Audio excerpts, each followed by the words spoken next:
You're right on time for Hope TV Newswatch on this 11th day of June 2024. A very good evening to you and welcome to the broadcast. My name is Kennedy Kimani and the signing for us tonight is Boniface Moridi. The Cabinet has approved the framework for full transition from the National Health Insurance Fund to the Social Health Authority beginning the 1st of July 2024. During the meeting chaired today by President William Ruto, the Cabinet urged all Kenyans to register under the new scheme. The Ministry of Health will lead the mass registration exercise across all the 47 counties and on all platforms.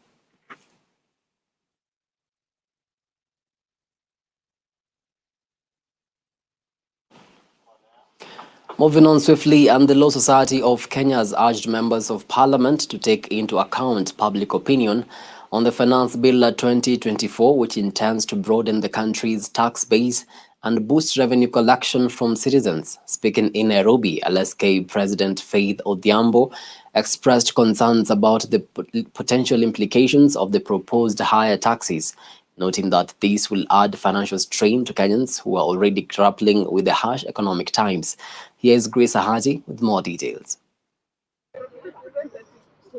Amidst ongoing concerns on the impact of the Finance Act 2024, the Law Society of Kenya has now called upon lawmakers to consider public opinions before passing this crucial legislation in Parliament. Addressing the press in Nairobi, the lawmakers led by LSK President Faith Odhiambo have noted that significant changes introduced by the bill will have far-reaching implications since these changes are pivotal in shaping the country's tax policies and economic environment. LSK has noted that various provisions in the bill are likely to further raise the cost of living amid the current harsh economic times in the country. The various proposals in the bill will make life more expensive for a significant portion of the population, adding financial strain to already burdened households.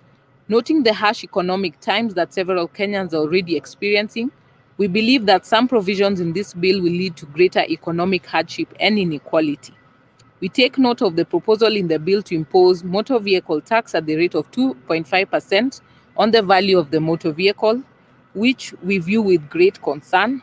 The likely negative impacts which we expect to see include an increase in the cost of insuring vehicles and a reduction in motor vehicle insurance uptake. LSK has at the same time declared unconstitutional the proposal to exempt the processing of personal data by the KRA provisions of the Data Protection Act 2019, where disclosure is necessary for the assessment, enforcement, or collection of any tax. According to the lawyers, the proposal, without court orders or use of proper procedures, will infringe upon taxpayers' rights to privacy and poses risk of data misuse. The proposed unlimited access to personal data without court orders or proper procedures will infringe upon taxpayers' rights to privacy and pose a risk of data misuse. For this reason, we consider such a move unconstitutional and a violation of the rule of law. Additionally, the importance of public participation as enshrined under our Constitution cannot be overemphasized. As the Parliamentary Committee continues collecting views from the public, we urge them to actually consider those views. The Law Society of Kenya has also drawn attention to the sudden halt in operations by Direct Line Assurance, a key player in the country's PSV insurance market. It has now called for immediate action to solve ongoing stakeholder disputes, noting that the abrupt disruption could affect the PSV sector and also lead to significant economic consequences. The suspension of all insurance services by Direct Line Assurance Company could leave many policyholders and the transport sector in disarray. This abrupt disruption can lead to significant economic and social consequences affecting the livelihoods of many Kenyans. The Law Society of Kenya is closely monitoring the situation and calls upon the IRA to take immediate and decisive action to address the concerns arising from the alarming statement on cessation of operations by Direct Line Assurance. This significant disruption within the Kenya PSV insurance sector necessitates urgent measures to restore public confidence, protect policyholders, and ensure the integrity of the insurance industry. Reporting for Hope TV Newswatch, I'm Grace Ahati. Thank you so much, Grace, for that report. Uasin Gishu County has renamed one of its hospitals in honor of First Lady Mama Rachel Ruto. The West Maternity Hospital has been renovated and expanded and will now be known as Mama Rachel Ruto Maternity Hospital. Speaking at the event, Uasin Gishu Governor Jonathan B. said the renaming recognizes the First Lady's efforts to support women, girls, and children. And as Nelias Wanjiro now reports, the First Lady has today commissioned the hospital, whose renaming was approved through public participation by the residents.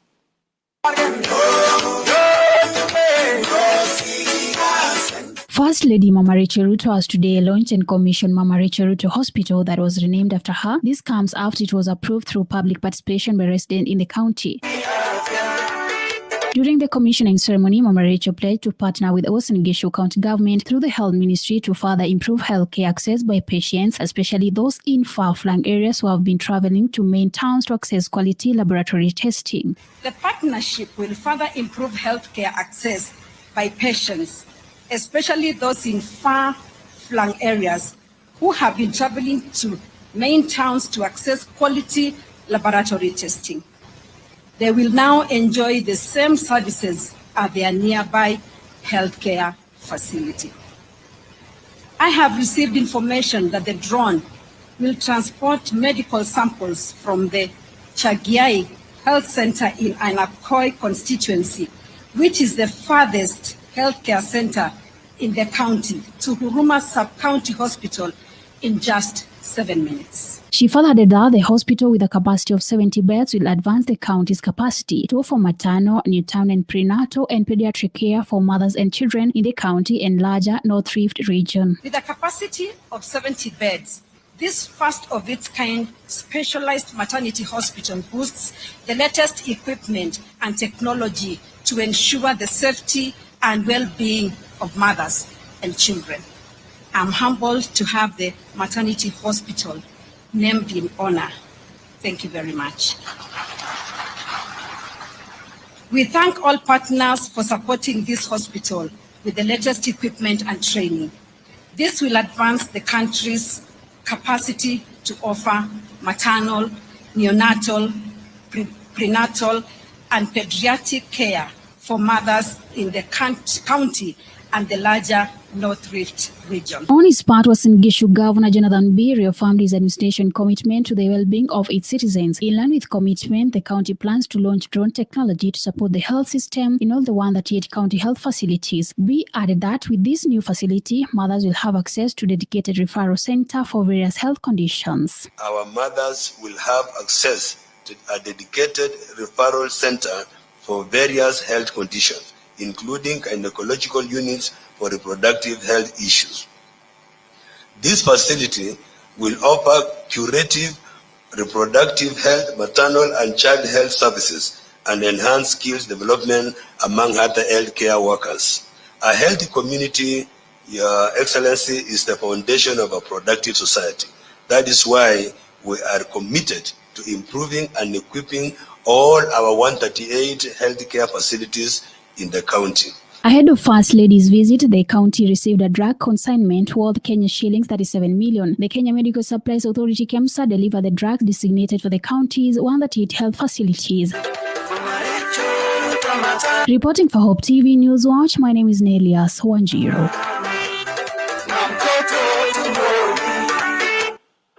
Thank you so much, Nelias, for the reportage.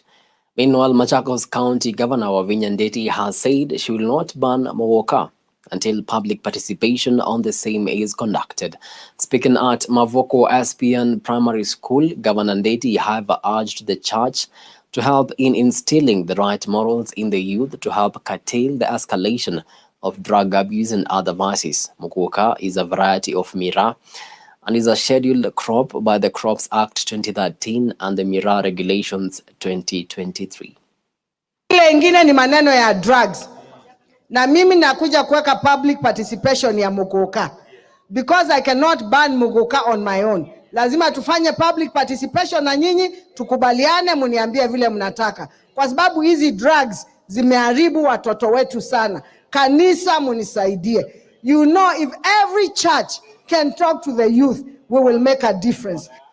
Well, it is 11 minutes past the top of the hour. Time now for a quick breather, but we still have much more on the other side. So see you shortly.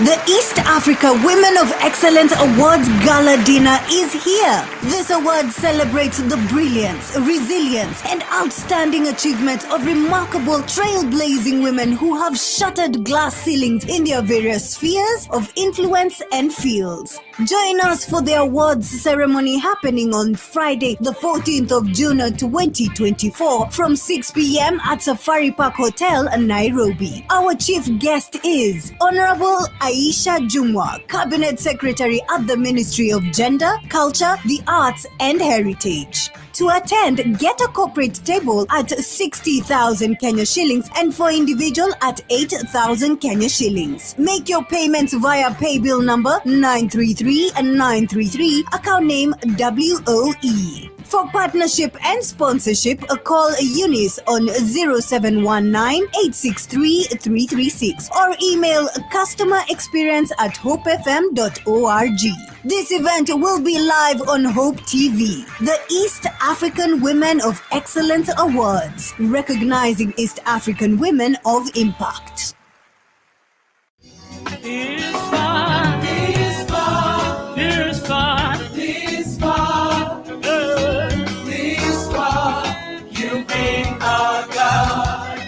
To get Ebenezer by Jane Allaire as your Skiza tune, SMS the word Skiza 88300023 and send to 811. Hope Skiza, spreading the hope. Ebenezer, you be our God. Ebenezer, Ebenezer.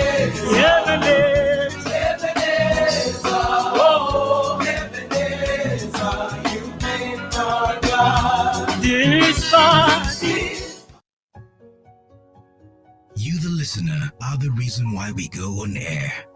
You, the friend of hope, are the reason why hope is alive.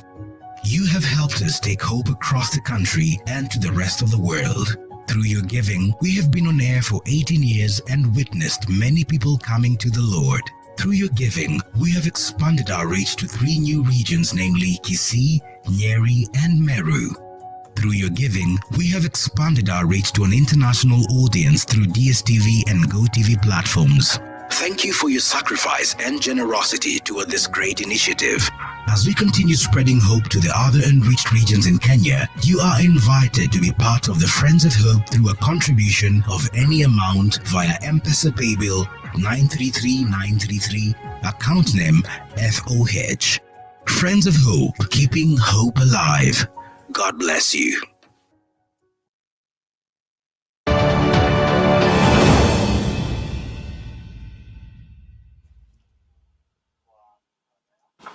Welcome back. You're watching Hope TV Newswatch.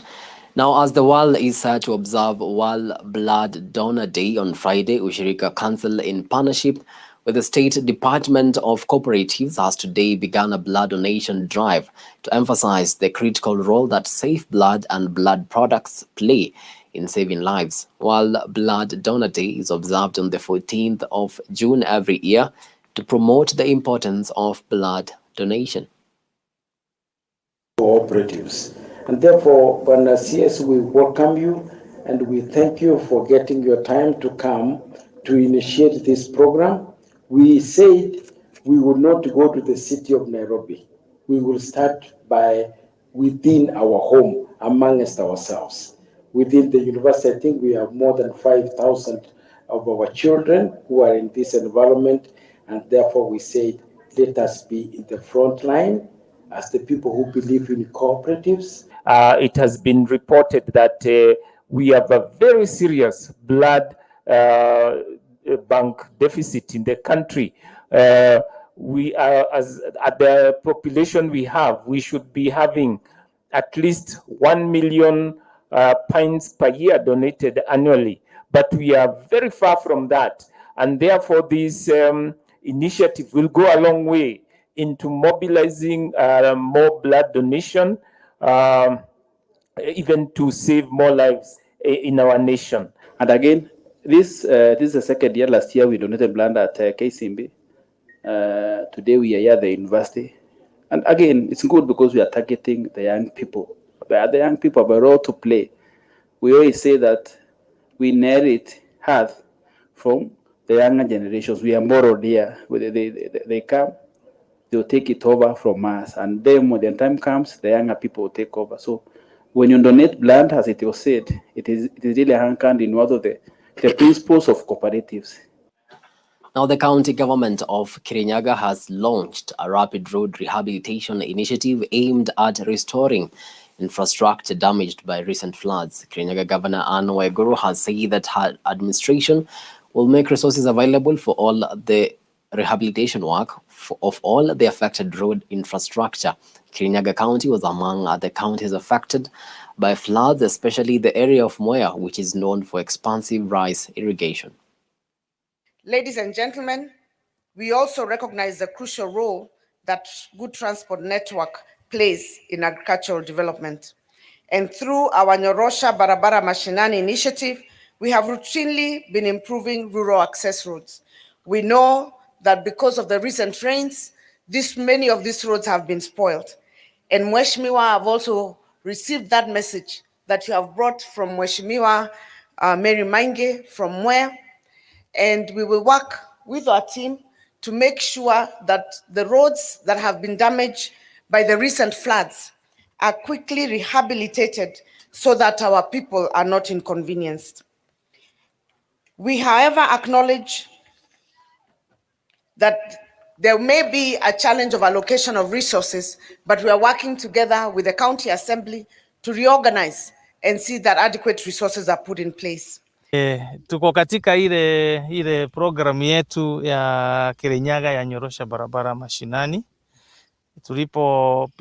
Tulipitia juu ya ile mafuriko imekuwa huku Kirinyaga sana sana pande hii yetu ya Mwea, na Mutithi ward ilikuwa imeshikwa sana pande ya chini ya Rukanga, na huku kwetu Kirinyaga tumerudia hiyo taratibu na tumeanza na hiyo njia ya kufanya ile inaitwa grading. Ile grading sasa ni kuondoa ile uchafu ambayo iko kwa barabara, na baadaye sasa tutakuja tuweke maram. Ile grading tushafanya, kwa hiyo siku 4 tuko kwa ground huku Mutithi ni kama kilomita 10. Wanawake tumeharibika tukienda hosi, watu wakiwa na wakati wao wa maternity wanachukua wakienda main road wanachukua na wheelbarrow ama ng'ombe zile zinafanya kazi hapa. So this time wakati huu tunashukuru Mungu sababu ya vile mmetutendea, our governor and deputy speaker, what they have vile wametufanyia wakati huu. Tunashukuru Mungu na waendelee hivyo hivyo. The National Lands Commission has officially approved the reservation of public land to the Kenya Ports Authority in Homa Bay County. The handing over was spearheaded by NLC Chairman Gershom Orachi. According to Orachi, the handing over is a demonstration of the benefits of the partnership of the county government and the national government in a bid to deliver crucial services, such as the ones offered by the Kenya Ports Authority to the Kenyan citizens. On KPA, like right now, if you look at what is happening in Homa Bay, the shipyard are doing a wonderful job. The lakefront is being beautified, and with the coming of the Kindu Bay Pier and also the Mbita Pier or Pier, whichever, then I think everything will be okay. There is only one rejoinder which I wanted to make, and this is on Mitimbili. Mitimbili, there is some piece of land which was given to KPA, but unfortunately the survey was not actually done well, because it now took all the piece of land, even the one which was belonging to the community, mpaka kwa prison, but theirs should have been just around the lake. So the community theirs have come and petitioned my office that piece of land we should survey and leave what belongs to KPA, and the rest of the 60 acres to be left to the community.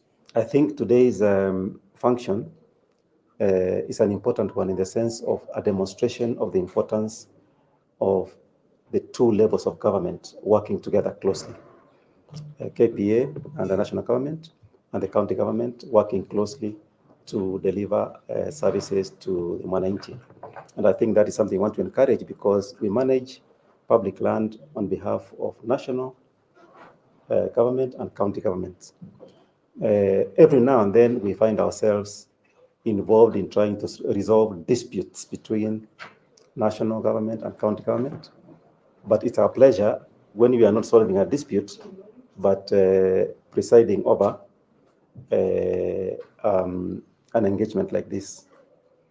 At groundbreaking of the CPF, we had a joke, CPF had said that they believe in monogamy and the engagement they had with the county is monogamous.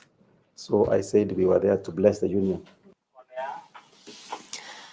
Now, fear has gripped learners and teachers following cracks and sinking of 4 classrooms at Holy Trinity Serewo Secondary School in West Pokot County.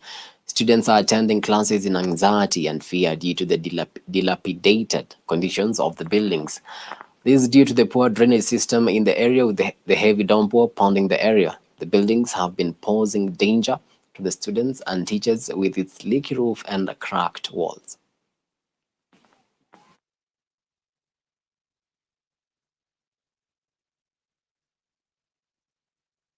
We have 4 classrooms that are sinking with huge cracks that are almost falling on the students. We have had to evacuate students from 4 classrooms. Our water pump also failed. That is why they have come to rescue us from the situation we have found ourselves in. It is my hope that very soon we will restore the borehole so that it can serve the students and also the community, the neighboring community of Serewo. Crossing borders now, and Malawi's Vice President Saulos Chilima and 9 others have been confirmed dead following Monday's plane crash. While making the announcement today, Malawi's President Lazarus Chakwera said the plane that was carrying Chilima was found and everybody on board was confirmed dead. Chilima was aboard a military aircraft with 9 others that left the Lilongwe. The plane was unable to land at the airport due to poor visibility and was ordered to return to the capital.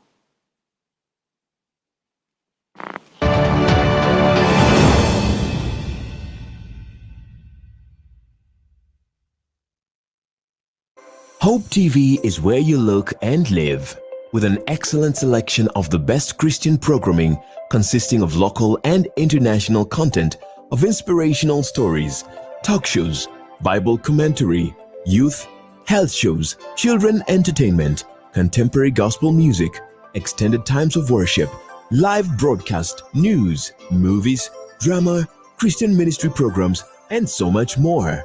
Hope TV is another quality service from Christ is the Answer Ministries with over 45% of authentic and credible local content every week. Hope TV is a sister station to Hope FM, Kenya's leading Christian radio station with footprints across the country. Tune in to Hope TV, where you look and live.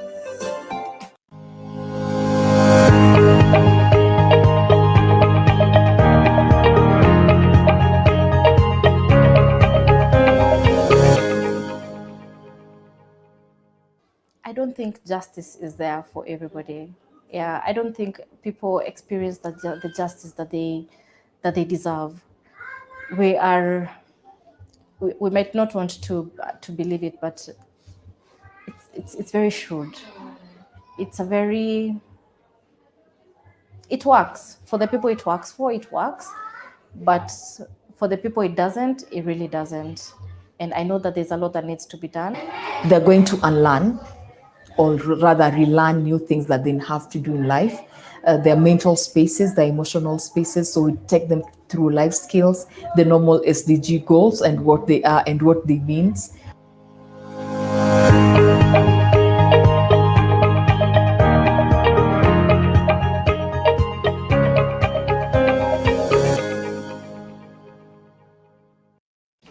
Are you ready to celebrate the brilliance, resilience, and outstanding achievements of remarkable women in East Africa? Hope Media, in partnership with BH Media Agency, brings you the East Africa Women of Excellence Awards Kenyan chapter. The East Africa Women of Excellence Awards Kenyan chapter aims at celebrating and honoring the unsung women trailblazers and the change makers in various fields of influence. Visit our website at www.womenofexcellenceawards.co and vote a woman of impact in the various categories. Let's celebrate the incredible achievements of women together. And don't forget to tune in on the 14th of June this year as we honor the winners. For partnership and sponsorship, call Eunice on 0719 863 336 or Warren on 0724 514 998. You can also email customerexperience@hopefm.org. The East Africa Women of Excellence Awards, recognizing East Africa women of impact.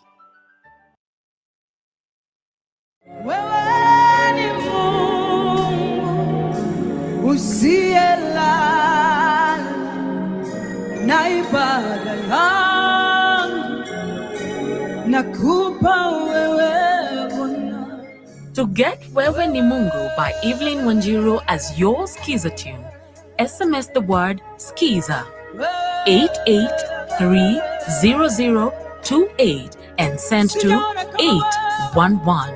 Hope Skiza, spreading the hope. Umepigana vita zangu, nakupa ibada ya moyo wangu usiku wa leo.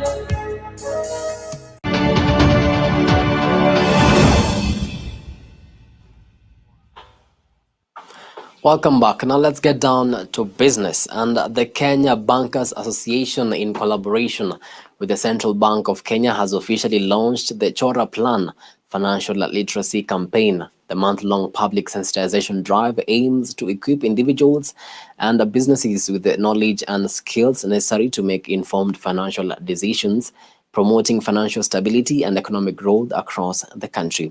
Here is Mombi Wawero with the details.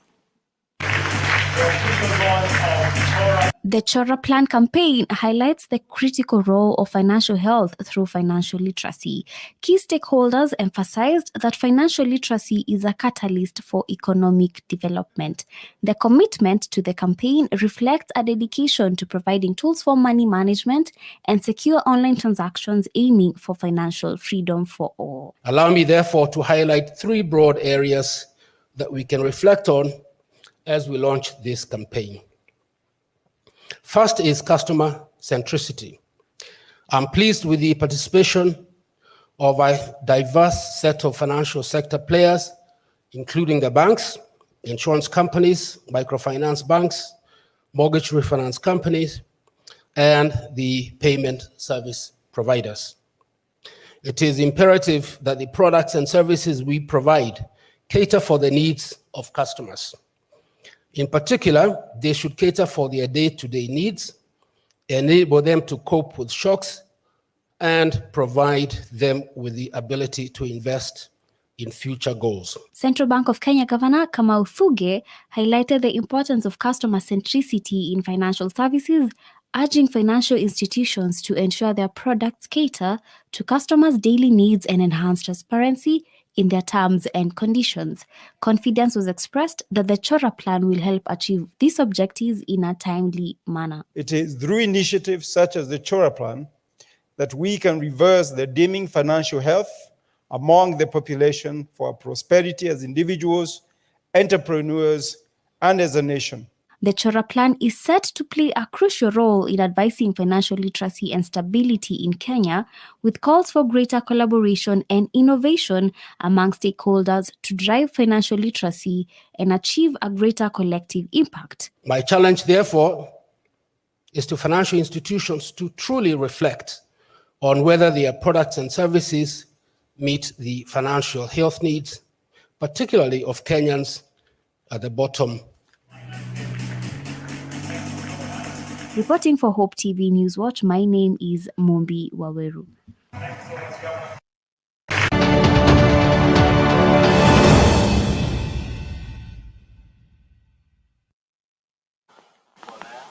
And to some sporting action now, Kenya recorded a 2-1 win over Tunisia, which is the second highest ranked nation at the ongoing Billie Jean King Cup. Cynthia Wanjala started off with a 2-6, 4-6 defeat over Ranim Rasil in the singles as Angela Okotoi saw off Chiraz Betri in a highly contested encounter. Kenya, which has so far won 5 matches out of the 6 played, will take on Team Burundi, with the highlight encounter being Angela Okutoi against Sada Nahimana. I feel so good. Hata kama lost my first single, it was a tough match and I put more effort. Nilifanya kile naweza fanya, but I lost. And doubles, I put more effort, work on my serve, zilikuwa zinaingia. For me, nikicheza na Angela. Nakuanga nimetrust Angela for doubles. Shots zake, forehand, backhand, serve. So niko more confidence. Sitens. That's why niko na more motivation. Nikicheza na yeye. Yeah. The game it's what is good today. We play Tunisian against Kenya. It's a good match. I play very good, and same the Kenyan. She play good, and we won we won today Kenyan, and we won tomorrow, and we play final. There is no problem. We can do more, and we can do better than. And we play and we practice, and we can do it. Now, 25 coaches have today embarked on the pursuit of their CAF B license at the Kenya Institute of Special Education. Among the coaches who are part of the course are Vihiga Queens assistant coach Harriet Fakiri, Eldoret Falcon women's coach Mike Washira, Kakamega Homeboys assistant coach Jeff Odongo, 3KFC's coach Francis Chege, among others. This is the 5th CAF B course. It has been run by the current FKF administration. From 2016, FKF made a decision to train trainers first, because we realized when we came to the office, even before we came to the office, we knew we didn't have trained coaches. There were very few. So, and the grassroots needed people with knowledge to develop those players from a younger age. So it was one of the programs, even when we were campaigning in 2016, to do trainings for coaches and other cadres of the game. So FKF did that, and through that we have trained even the coaches handling the national teams are products of the trainings at FKF. It is very important for coaches to be knowledgeable, and it is important because now we'll be doing the right things. We'll try to develop the players in the right way at the right age, and this allows us to have a very competitive league in future and also a national team. The role of FKF in the football has been very impactful because from the beginning, at least now we have a system of how we are supposed to do things, and it's systematic and it's known. Like in the bench, you find at least the players and the coaches understand what they are supposed to do. So implementing has been easy because you find you're doing the same curriculum. So even if my head coach is not there, I still know what to do because now we have the knowledge. Now, Harambee Stars held African champions Ivory Coast to a goalless draw in the 2026 FIFA World Cup qualifier at Bingu National Stadium in Lilongwe, Malawi. Stars became the first team in Group F to pick a point off the African champions, who had been on a run of 3 straight wins without conceding a goal. Kenya remains third in the group on 5 points, while the Ivorians move to 10 on the top.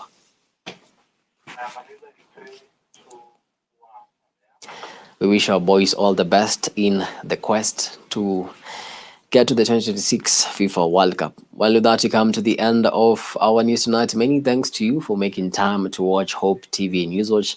We really do appreciate the value of your time. On behalf of the amazing team that made this bulletin a success, have yourselves a blessed night. My name is Kennedy Kimani, and signing for us tonight has been Boniface Moredi.